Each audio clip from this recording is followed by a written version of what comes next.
रहा है, जिससे कि विद्यार्थियों को काफी लाभ होगा। इनफैक्ट पहले दोनों बदलावों से भी विद्यार्थियों को अब सिंप्लिसिटी, अब काफी सिंप्लीफाई विषय को कर दिया गया है। पैटर्न को भी पहले से सिंप्लीफाई कर दिया गया है, उससे भी विद्यार्थियों को काफी लाभ होगा। और तीसरा जो अतिरिक्त विषय जो हम लोगों ने अभी पैटर्न जो चेंज के बारे में बताया, इसके संबंध में उत्तीर्णता का जो लॉजिक है, जो उत्तीर्णता की जो कार्रवाई जो बिहार बोर्ड द्वारा की जाएगी, उसमें भी बदलाव किया गया है। इसमें बदलाव यह किया गया है कि यदि कोई विद्यार्थी ने 5 विषयों के अलावा यदि छठे अतिरिक्त विषय का चयन करता है और यदि वह प्रथम 5 विषय में से किसी भी एक विषय में यदि वह फेल कर जाता है, तो उसको उसके छठे अतिरिक्त विषय के अंक से परिवर्तित कर दिया जाएगा, बशर्ते कि उसके उन 5 उत्तीर्ण विषयों में से एक हिंदी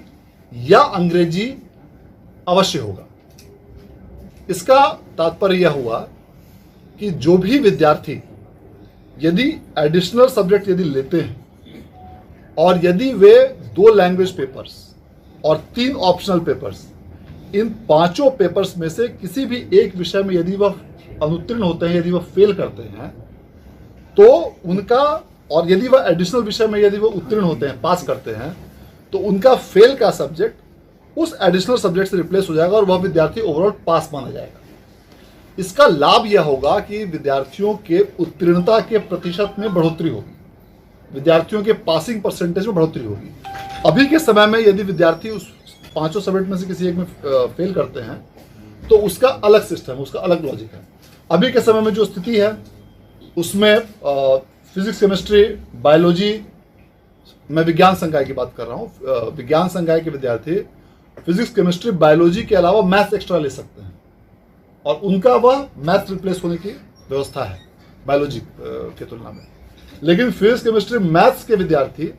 का बायोलॉजी का अभी अलग से सिस्टम नहीं है। अब जो हम लोग नए जो पैटर्न हम लोग इंट्रोड्यूस कर रहे हैं एडिशनल सब्जेक्ट का, अब वो विद्यार्थी बायोलॉजी भी अलग से ले सकते हैं। और इतना ही नहीं, यदि फिजिक्स, केमिस्ट्री, मैथ्स के विद्यार्थी बायोलॉजी लेते हैं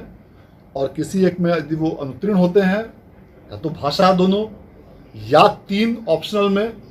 तो वह उस अतिरिक्त विषय से रिप्लेस हो जाएगा। यह एक बहुत बड़ा बदलाव है। तो जैसा कि आपने श्री आनंद किशोर से सुना, ये वीडियो है तो वैसे 3-4 साल पहले का, ये नियम आया था 3-4 साल पहले, लेकिन इस साल 2026 के